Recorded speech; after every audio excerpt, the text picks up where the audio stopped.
Alright, I'm doing it. Let's talk about this wave type. This video will be split into two parts due to the length of it. The first part will cover the fundamentals of the wave, weapon roles, and maps and positions.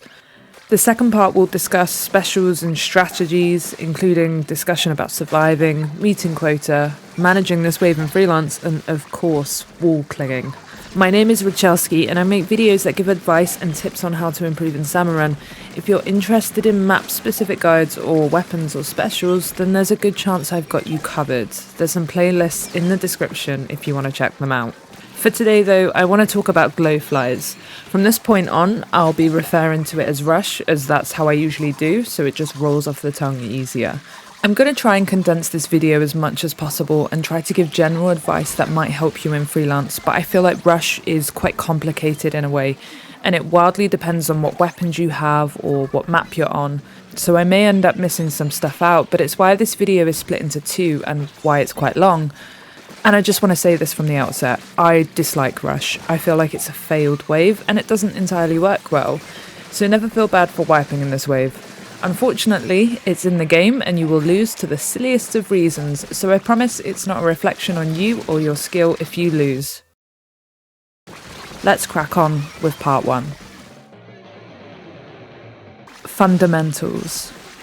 Rush, also known as Glowflies, is a known occurrence in SalmonRun, which is also another way of saying it's a night wave or an event wave. This mode can be played once you hit the part-timer rank and will never occur on low tide, except for during Big Run. During the round, Glowflies will surround one player, causing all Salmonids to target them. You may hear this also being referred to as having aggro, meaning that enemies are targeting you. Aggro is essentially another word for attention, meaning you have the attention of the enemy on you. There are two enemies in this wave, Chum and Goldies. The HP of the Chum in Rush is reduced compared to its normal HP. Normally it has 100 HP, but for Rush it's 50. Goldies have 500 HP, which is the same HP they have in Fog Waves. They both hit the player for 40 damage. At the time of making this video, once you are targeted by Glowflies, there is no known way of losing them except for dying or until the timed interval passes. In other waves, specials or map positionings can be used to de-aggro enemies, however this isn't the case for Rush. Once you're targeted, you will have a set time on it that you will have to endure until the target changes. That is, unless you die, then the target is forcibly changed. The players and pattern in which the game decides who is targeted is random, meaning that you can be targeted every other turn if you're unlucky enough. You cannot be targeted twice in a row. So once you have Glowflies on you, it is certain you will not be targeted immediately following your set time. It can, however, come back to you pretty quickly if your teammates die. The way that aggro works and changes is set on a timer that depends on the hazard difficulty of the game you're in. The hazard difficulty of the game is not the same number as your rank, however you can reasonably guess what hazard your lobby will be at due to SalmonRun's matchmaking, which is likely to find you players at or close to your rank. For example, if your rank is EVP 400, then it's likely your Freelance lobby will be at a similar rank, and you can reasonably estimate that the hazard difficulty of your lobby falls somewhere between 233% to 253%. You can also use the game menu to check your most recent played matches, and it will have the hazard difficulty there. I will leave a link to the document in the description below, but on screen is a graph that gives you the breakdown of times in which new bosses spawn depending on the hazard percent of your lobby. This chart was made by Mina, and I will leave some links to their socials as they are worth following for in-depth SalmonRun analysis. So for example, going back to our previous instance of our hazard being somewhere between 233 and 253%, you can follow the numbers here in the yellow part of the chart. The target is decided at 100 seconds, then it switches at 90, then 80, 70, 59, and so on until the end of the wave. This is roughly 10.3 seconds each, and you can see this changes the higher the difficulty is, capping out at 8-second changes at HLM. What this means is that the higher difficulty you are at, the more frequent aggro changes there are. Though I don't genuinely recommend actually remembering this chart and guide down to the small details, it is handy to have a vague idea of when to expect targets to change, so you can be prepared to stop running eggs and take a safe position to keep the chum following an easy to manage line. Whoa. No. Did it change? What's happening? What the fuck? Okay, I think it changed at 54 seconds. Ah, it's 55! It's 55! The way this can be changed is when a targeted player is killed. After this happens, the aggro is forcibly changed onto a random target who is alive. However, what this doesn't do is affect the timing of the changes overall. So for example, in this footage here, we're playing at 270% hazard and the targeted player dies at 40 seconds. The target will then switch to another player who is currently alive. Then, if we follow the chart, the target will switch again at 37 seconds to another player who is alive. If that player goes down quickly, the target will change again, however it will change again another time at 28. The timed intervals are set changes, and whilst dying does affect who has the aggro, it doesn't stop the change of targets at following intervals. This means sometimes you'll play a game where the target could change multiple times within 10 seconds, and this is due to the players dying. If nobody dies, the timer continues and changes as normal. I'll talk more about how to manage this in later points, but it's important to recognise when timing should change, as this will allow you to make judgment calls on whether to run eggs or play defensively. Another point I want to make is that you can be targeted immediately after being revived, which can happen due to other players dying or due to the progression of the timer. This is another factor that can make rush feel impossible to overcome, especially if you have a weapon that needs to charge or you don't have a safe position to stand in. It's important then to stick closer to your teammates, however again I will discuss this later on. For the final point in this section, I want to mention this. Chum spawn at different rates depending on what hazard percent your lobby is at, and Goldies will spawn only after 20 chum have spawned. The speed of chum also increases, becoming faster the higher difficulty your lobby is at.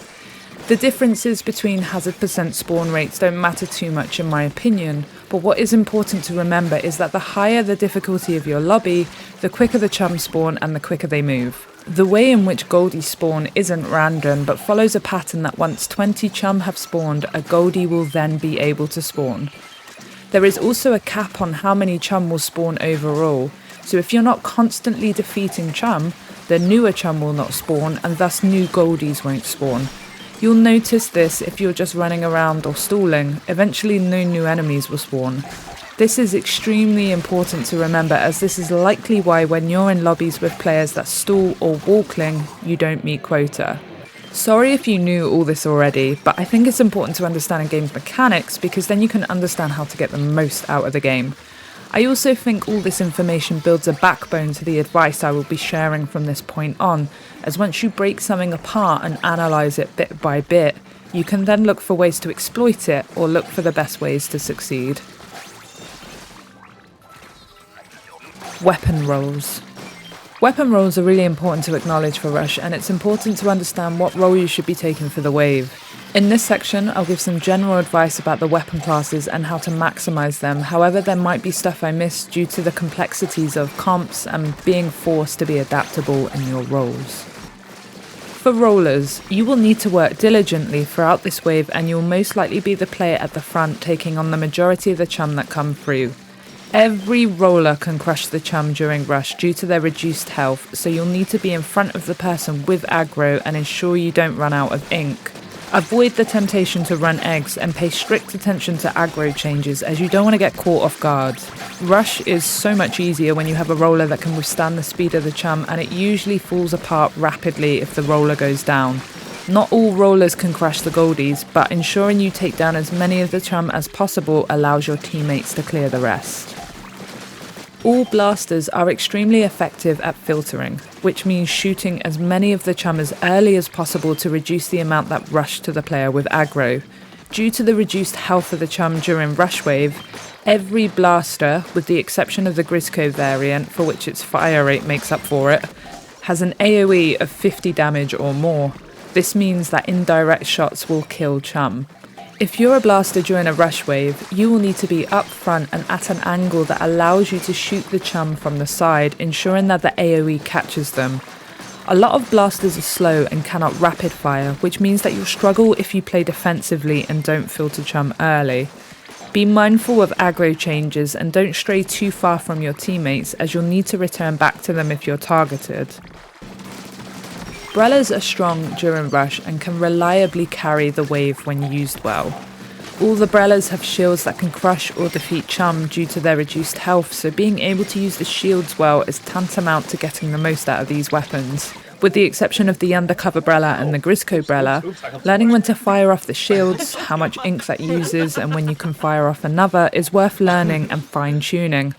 The health of the Tentabrella shield is extremely different to the health of the recycled Brella shield, so there will be differences in how aggressive you can play, and knowing when you need to take a second to recover health and ink. There is also the technique of flashing your Brella shield without firing it off, another useful way to protect yourself, but also keep your canopy available if you don't want to fire it off at that moment.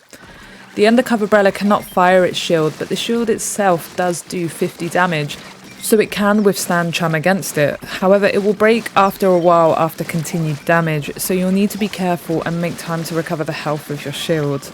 Do not use bombs unless you have no choice. Your Brella shield far outweighs bombs for damage and protection, so you'll want to use your ink tank for them.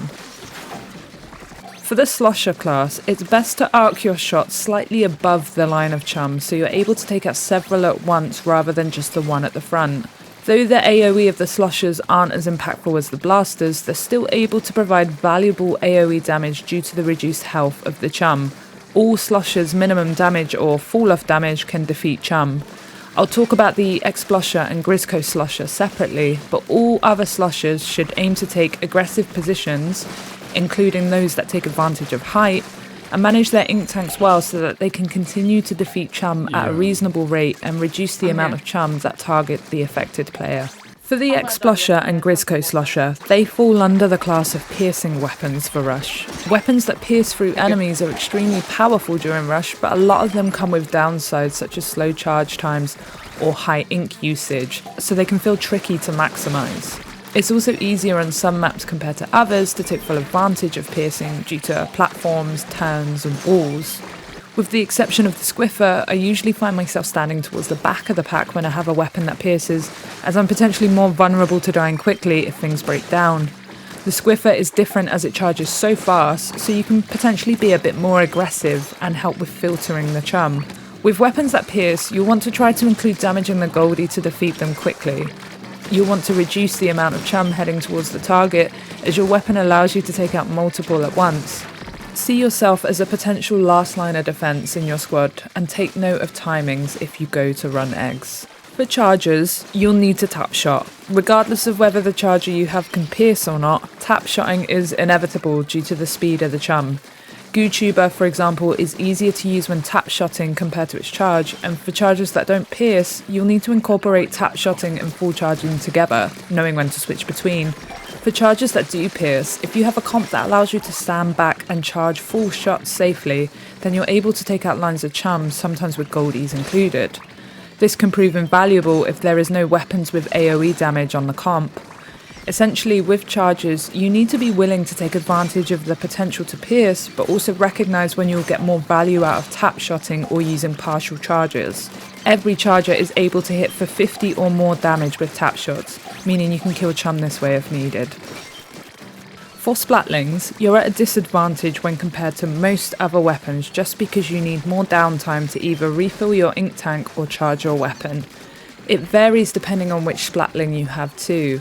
The Mini is able to abuse its speed of charge and act more like a shooter, whereas a ballpoint can take advantage of switching between its short-range fire or its long-range fire with little punishment. The Hydra is a bit of a unique case as it gets a damage buff from a full charge. It goes from 35 to 60. However, being able to fully charge it can be tough due to the nature of the wave. Rush is probably the only wave where I think partial charges or half charges can be beneficial for most Splatlings, as more often than not you just do not have the time or space to fully charge your weapon. If you have a Splatling that can store its charge, this becomes easier. However, I still think it's important to try and get some full charges in, just so you can cover your teammates who may need to refill ink or run eggs. You can comfortably defeat a section of Chum and Goldies with one full charge with most Splatlings, so knowing when to fire is also important to recognise. In Freelance, you may have to play more defensively. Ensure you're covered by your teammates, use specials liberally, and take note of how much ink you have left. The Stringer class is unique, but both weapons in this class have something in common that is strong for rush. Their partial charges are very strong for dealing with Chum. The Reflux especially can comfortably take aggressive positions and guarantee its own safety, due in part to its generous ink tank and great mobility. You're able to protect your teammates if you need to, or be the egg runner. Don't focus on full charges with this weapon, concentrate on partial to half charges and focus primarily on the bulk of the Chum. The same can be said for the Tri-Stringer, except you'll need to be a bit more cautious with where you stand. You'll likely take a similar role to a charger, but your ability to half charge and leave explosive projectiles on the ground helps a lot. Don't be as aggressive with this weapon and use full charges for Goldies where you can. The Grizzco Stringer requires even more cautiousness and strict ink tank management, but its ability to shoot several things at once leaves it in a good position for dealing with the bulk of the enemies. The Splatanas are very useful for rush as they have the ability to hit targets from range, but also use vertical slashes to hit multiple enemies at once. Whilst the Wiper is slightly weaker, it has better speed, meaning you have a bit more freedom with where you stand and how you choose to fight. The Stamper, on the other hand, isn't actually held back by much, and its charged slashes are able to hit multiple enemies at once for good damage. It does 400 per charge shot, which is 180 swing damage and 220 melee damage combined. You'll have a lot more freedom with these weapons, and you should focus on filtering Chum and helping to weaken Goldies where possible. You're also likely to be one of the best players to run eggs too, as you can more or less guarantee your own safety. Just be mindful of aggro changes if you're playing very aggressive, as you don't want to be caught off guard. For the Grizzco Splatana, do not charge the weapon and instead take a forward position to aggressively deal with Chum. Each slash without charging does 200 damage. This weapon is insanely good at dealing with rush and should be up in front filtering and running eggs, as it can protect itself quite well. The brushes can be a bit tricky to manage but have good supportive roles. You'll want to take advantage of their AoE by either using height to your advantage or taking a position that allows you to hit several enemies at once. The Octobrush has a larger spread of ink compared to the Ink Brush, which has better mobility.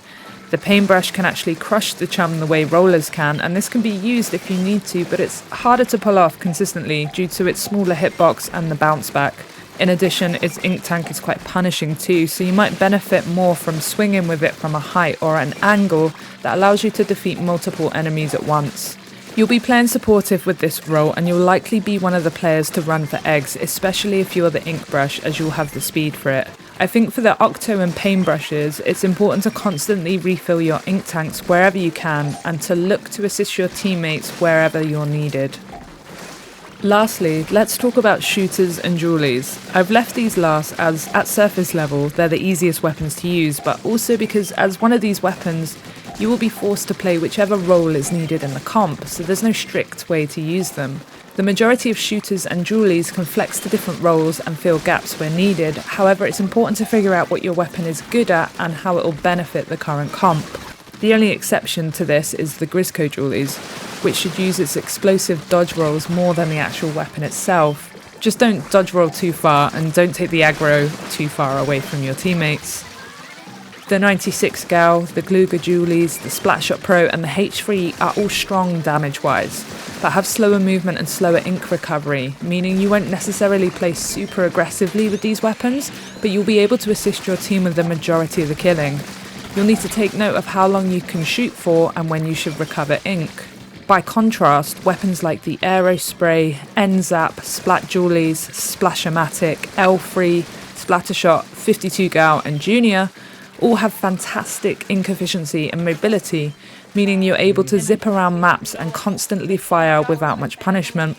If you're given a weapon like this, it's really important to recognise you're potentially the most important player to be kept alive, as you have the ability to constantly fire at the enemy and provide a lot of turf and safety. Especially important to recognise too is that you are the best player to supervise your teammates with slower weapons, and your role might just be standing nearby them so you can cover them during their downtime recovering ink or charging their weapon.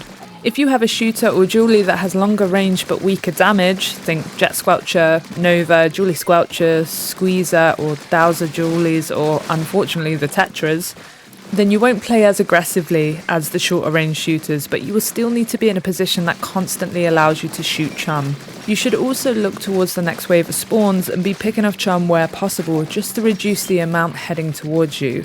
Shooters and dualies like this are best when played proactively and ahead of time.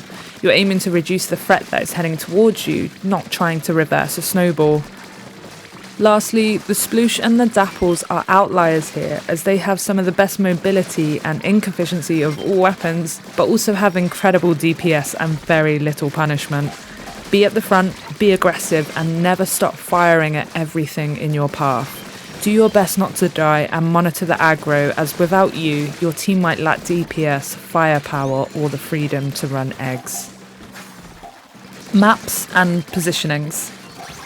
Just before we start this section, I won't be discussing wall clinging in any depth in this part. It will be in part 2, but I will point out places that you can stall if needed. Also, I just want to add that you may not agree with these strats, and that's fine, but they're the ones that I have the best results with. Spawning grounds. Spawning grounds is one of the easier maps due to the relatively safe area at basket you can position yourself at. It means eggs are easy to deposit and you don't have to stray too far if you need safety. The chum will funnel through 2 or 3 waves, which is ideal as you can maintain a strong, aggressive position and keep an eye on where they're coming from.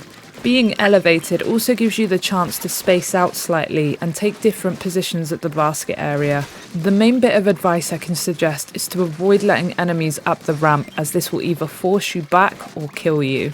Based on the aforementioned weapon rolls, it's important for weapons that are fast or have potential to slay chum well, think shooters or Brellas, to be out front and helping reduce the amount of chum coming towards the targeted player. If you have a roller, you can stand next to the basket to protect the players behind you and ensure goldies are slayed directly next to the basket. For any weapons that can abuse range or AoE or piercing, they may be better placed on the platform behind everybody else. This ensures a bit of safety for them, as those weapons may not be able to slay chum fast enough or have a charge cycle.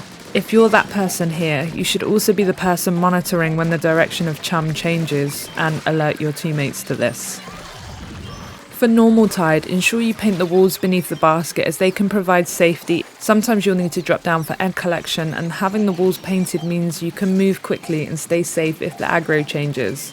It's also worth painting some of the other walls around the general area just in case too. For high tide, you won't have much space if things fall apart, but the positioning of you and your team is more or less the same. You can wall cling on the walls by basket, but it's not as easy and you run the risk of falling into the water. The platform opposite the basket is also useful if you need a breather, but I wouldn't recommend staying there long, as the risk of dying is quite high and you end up being far away from your teammates. For high tide especially, you need to prioritise constantly slaying chum and using specials when needed, as there is no safe space to hide. Marooner's Bay. As the worst map currently in the game, you'd expect Rush to be as equally terrible. Well, the answer is yes and no. No, because standing in front of the basket to the right ensures that all the enemies filter through one path and you have some space behind you to back off if needed. You can also move to the left of the basket if you need to create space, and you have some platforms that can be used to help. But also, yes, because the map is so long, it often takes a while for new enemies to even reach you, meaning that not enough chum are slayed quickly enough, and thus not enough goldies appear. You also have the issue of the eggs flying off the boat down to the right, and the finicky way that the lifts can interfere with what you're trying to do. High tide doesn't have this problem, but as a result it can feel more intense, offering little breathing room and little space to find safety. What this implies is that you'll need to constantly have an aggressive position and constantly be taking down chum. Weapons that can pierce or have AoE spread are very useful on Bay, as they can take out lines of chum very easily when they're all converging on one point. Blasters, Sloshers and Brellas should consider taking a forward position in front of the basket to keep on top of filtering the chum coming through, and thus reducing the amount headed for basket. Shooters can take a position in front of the person with aggro to keep on top of the ones making it through, and help protect any slower weapons at the back. As always, special should be used whenever you feel like you're losing control or if a player or two is down. For normal tide, you have a bit more flexibility, but you also have the issue of eggs flying off the boat. Pay strict attention to the snatchers at the start of the wave and see if they can help you retrieve eggs from the ground, as this reduces the time you spend running for them and means you won't be caught off guard if the aggro changes. If the snatchers don't appear to be helping, then make sure the lift walls are painted and only venture down there if you know you have time to run a few eggs, either when someone is using a special or you have just lost the aggro. Dying at the bottom of the boat leaves your teammates in a tricky position and can ultimately be the start of a downward spiral that you may not be able to recover from. The most important thing to keep in mind with Marooner's Bay is time. You need someone constantly killing Chum to get more Goldies to spawn, especially at higher hazards. Playing too defensively at the start will create a quota problem later in the wave. If your weapon allows, consider taking an aggressive position to constantly defeat Chum, and hopefully your teammates will just run those eggs. Just make sure to return to the basket area when you have the aggro, as this reduces the chance that enemies are taken off route. Salmonid Smokeyard. This map benefits from a relatively large area that can be completely painted and thus used to your advantage. The main place you should stand is behind basket to the right. Basket will be in front of you to the left from this position, and this allows the enemies to funnel through two main streams and gives you some height and space to work with. It allows all four of you to spread out a bit more, and it doesn't feel as cramped as other maps. Finally, it ensures eggs are right next to the basket, making it really easy to deliver them. There is potential to stand on the front left of the basket. From this point of view, you will have the basket in front of you to the right. However, this is extremely comp dependent, and I personally wouldn't do it unless we had two or more strong rush weapons. A roller, a Brella, a powerful shooter, for example. I'd encourage you to stick to the back right just because you have a bit more safety and space if you need it, especially for Freelance. For normal tide, all the walls around the basket should be painted, as this can be the difference between surviving and losing if things get messy. You can effectively stall with these walls if you have to and allow your teammates to get back on their feet, but you need to be so careful about not wasting time doing this. Again, I'll speak more about stalling in the second video, but only stall if you have no other choice. The majority of weapon comps can deal with rush just fine for normal tide, so as long as you keep firing and reducing the amount of times you die, you shouldn't have many issues on this map. For high tide, you'll take the same position, but you won't have the safety net of the walls at your disposal. You can use them if they're painted, but it's tricky and there's a good chance you may fall into the water, so it's best avoided. What you can do if you're desperate to stall is to use the lifts to go over to the other side and back, but you run the risk of dying here, and the worst thing you can do on Smokeyard on high tide is to die on the other island. Again, only stall if you have no other choice. The other raised platform behind basket can work as a place to find relief that does not carry the time or life penalties that come from venturing to the other island, and allows you to stay close to your team and the basket. Ideally, for high tide, you need to remain aggressive and slay constantly to avoid being pushed into the water or just straight out killed. Rollers should stand on the ramp, and slower weapons or weapons that have AoE spread, like Sloshers and brushes, should use the platform to take advantage of height. Shooters and Brellas can stand on the ramp if there's no rollers, and slower weapons with charge cycles or slow fire rate should stand behind them or on the higher part of the platform to give themselves time to recover ink and charge their weapons. Blasters should consistently work around the rest of the team to take advantage of its AoE and potential range, and high DPS shooters should remain flexible and mobile and cover any gaps in comps or objective. Sockeye Station. This is quickly becoming one of my least favourite maps in the game, as I find most freelancers completely misunderstand this map and as a result cause problems that theoretically shouldn't even be possible. This map will be a main point of contention for the part about surviving in freelance and stalling, so I won't go into too much depth here, but you do not want to use the spiral in the middle of the stage, nor do you want to cling to the wall there unless you have no other choice. Instead, you should all be around the basket area and managing the influx of enemies as a team. It's easier said than done with some comps, and it works extremely well if you have blasters, rollers, and fast shooters.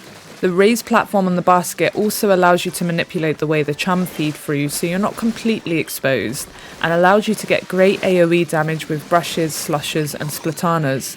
Being in this place also allows all four of you to be close to each other, which maximises special use and allows you to revive each other quickly. In addition, the eggs are much quicker to run when they're next to basket, as opposed to having to use ink to throw them from the spiral. For high tide, this can be tricky as you don't have much downtime in between waves of enemies coming towards you. The same position is recommended, but weapons that have high DPS or are able to filter should potentially stray from the pack a bit to help reduce the amount of enemies headed to the person with aggro. This should only be done if your weapon can protect itself or you have a special that can immediately protect you, such as Inkjet or Booyah or Kraken.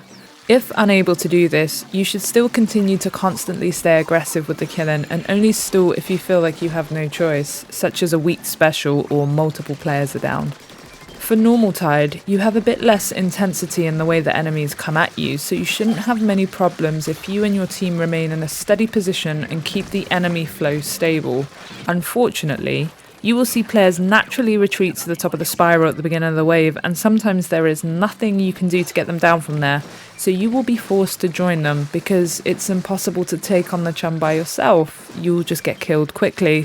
One of the biggest struggles with Freelance is not learning to adapt to what your teammates are doing, and if you're outnumbered 3-1, then you should just join them and assist them whatever they're doing. This also includes when you see players stalling on the walls and using that as their main strategy. You might not have any choice but to do the same thing as them, because they will not help you if you stand alone and you'll just end up dead. I dislike this map because it encourages defensive play like this without any guidance on why defensive strategies rarely work. If you're faced with this situation, you'll need to either run eggs as much as you can, but also recognise if the weapon you have is good enough at filtering that you can encourage more goldies to spawn. When you have people stalling like this, you're essentially a player down in terms of firepower and egg running, so you'll have to acknowledge that and try to make up the difference and work harder to meet quota and stay safe. It's also extremely important to know aggro times with this strat, as like mentioned, you will likely die very quickly when targeted, as there will be a build-up of chum that will quickly attack you. Gone Fission Hydroplant. One of the best maps for Rush due to the sheer size of available paintable floors and walls and the advantageous position you can take. All walls should be painted prior to the wave starting, including the small ones that surrounds the basket. This makes moving around a hell of a lot safer. The platform to the left of the basket is the place where you want to stand. The basket will be directly in front of you to the left. This allows all the enemies to filter through one direction, which is great for stability. The raised platform also allows you to take advantage of weapons that do better from a height, such as sloshers and brushes. The eggs also fall into places that make them easy to run or throw with plenty of safety. The differences between normal tide and high tide are minimal, with the main difference being the lack of small breaks between waves of enemies coming in. Rollers and Brellas should position themselves on the ramp to prevent many enemies from getting past them, and blasters and long-range shooters should be looking to help filter the chum from the direction they're coming. If you venture to the basket, pay strict attention to aggro changes, as you can run into trouble and end up dead and away from your team. Slower weapons or weapons that can pierce can make use of the platform and have enough safety to fully charge their weapons and take breaks to recover ink. The walls directly in front of basket can be used to stall if needed, but again, I don't encourage this normally, as you shouldn't have a problem if you're managing the enemies fine. Look to stall here if you need to desperately run eggs or several people are down. In addition, the platform directly left to the main platform you use can also be used to stall or force a breather, and is a lot less punishing in terms of time and safety. This might potentially be what you have to do if your comp can't deal with a chum and you're being forced back. Jumping between here allows your team to keep control of the incoming spawn, and you don't deviate too far from the rest of your squad, so if you do go down, you should be easily revived. Jammin Salmon Junction. This is another map that is relatively easy as long as you keep the enemies flowing through consistent ways and they're funneled through one route. The platform at the basket is perfect for this, as the spawning enemies all converge into two routes that are easy to control with good filtering and preventative playing. The goldies can then be brought closer to basket, which makes the eggs really easy to run. Again, the slightly elevated platform allows weapons with AoE capabilities a lot of room to maximise their potential. For normal tide, you have quite a lot of downtime between waves of chum, which means you shouldn't struggle to find time to charge your weapon, recover ink and run eggs. Rollers should situate themselves directly to the left of the basket on the ramp to take care of the majority of the chum and prevent them from taking over the platform. Slower weapons should remain behind them and help with taking care of goldies and any extra chum. Blasters are extremely powerful on this map, as you can take safe positions either side of the basket to help filter the amount of chum rushing through. Long-range shooters and weapons that pierce can also take this position if there isn't a blaster, but should be mindful of aggro changes and make sure they're able to get back to the basket quickly. Other AoE weapons like Splatanas, Brellas, brushes and Sloshers can either remain close to the basket to help their teammates or take more aggressive positions to reduce the amount of chum coming to the basket. In rare cases where you have no choice but to stall, the walls next to the ramp on the right can be used for safety or just stalling. Again, only use if you have no choice. The differences again between normal tide and high tide are minimal, and the same strat should be used. However, with high tide you're afforded a lot less space and time between waves of chum. If you lose control on this map, the wave will be over extremely quickly, as there is almost nowhere to run. This is actually one of the reasons why I really like this map. It forces you to be aggressive and to not stall. Continuous firing against the enemies will ensure this wave is easily passed, but the minute you and your teammates stop, you will start to suffer. Monitor when your teammates need to recover ink or when they need to charge their weapons. You should consider cycling specials at different times to prevent them being wasted all at once, and do your best to keep on top of filtering chum wherever you can. There is the option of jumping back and forth between the platform on the far left and the basket platform, and this can force a breather, but only do this if you can successfully manage it, as there's a good chance you'll get hit by the chum. And again, the wall to the ramp of the right can be used, but it's extremely difficult to pull this off if there are a lot of enemies on you and there's a very good chance you'll die. Bonerattle Arena. At the time of writing this map has only been in the game for just over a month. So if you're watching this in the future, the information from here might be a bit outdated or my advice might be irrelevant. Saying that, this map seems to be the trickiest map for Rush currently due to the extremely high platform in the middle, surrounded by grates and ink rails. The current, more favourable strat seems to be using the ink rail to stall if you're the person with Glowflies on them, and having the other 3 players defeat the enemies. I don't like this strat for 2 reasons really. The first reason is that I think any strat dependent on stalling as a tactic will hardly yield good results, and more often than not will likely end without meeting quota. The second reason is because it's freelance. I think when you're playing with friends or using VC, you can make decisions that you can all adapt to. But in freelance, so far I've seen players sit in the ink rail and do nothing when they don't even have the aggro on them. I've seen players not run eggs and just stand at basket shooting when they don't have the aggro on them. My point is that a strategy like this isn't consistent or something you can reliably pull off in freelance. The other alternative, which is bringing the enemies to the basket, has its own issues too and cannot be done if you have weapons that cannot clear the enemies quick enough. They also take a long time to reach that area, which wastes time, and the eggs all fly to the ground too, meaning you'll have to jump down to run the eggs. The grates are dangerous to stand on due to inability to swim and the inability to recover ink, and the small platform at basket can get overrun very quickly. All this to say is that currently, Bonerattle Arena is quite hard for Rush due to the layout of the stage, and so right now I don't have any personal recommendations. The ink rail strat seems to be the method that most players use, so I always recommend doing what your team are doing and trying to find the best possible solution available to you at that moment. Weapon rolls don't even matter in this instant, as every weapon can tap shot and throw bombs, so strategy or positioning on this map is almost useless. If you're the person who is stalling with aggro, make sure you regularly throw bombs underneath you to help with killing chum, as this will cause more chum and more goldies to spawn. In addition, if you notice a bunch of eggs that cannot be collected, then switch to a different rail on a different side of the map so your teammates can run eggs. Even then, you're kind of hoping that your teammates take the hint, but I've had games where they just follow me around and ignore the eggs.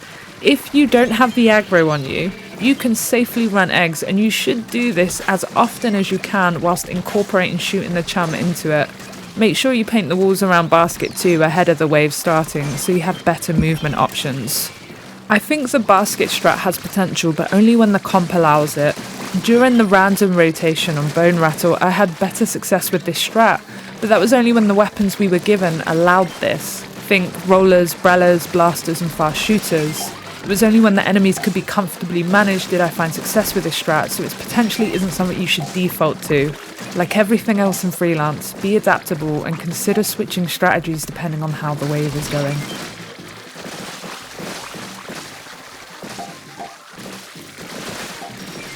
Thank you for watching. I appreciate this video is longer than everything I've ever done, and yet it's not even finished. In part 2, I'll build on everything I've discussed here and talk about strategies, specials, stalling, and just all the different ways to survive this chaotic mess in Freelance. If you enjoyed this or found it helpful, I'd appreciate if you considered subscribing. Thank you. I will see you guys soon. Like, Wow. Snake, Oh. no, you're still young. I'm quite alright. I was like, actually, maybe you had the right idea.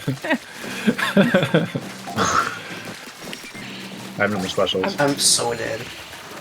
I've got an ink strike, but I'm just being rushed. Oh, Just You said it. This At morning. least falling deletes them.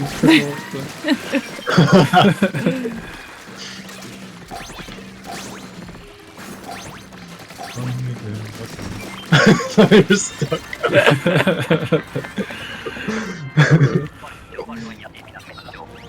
We did it! Did it?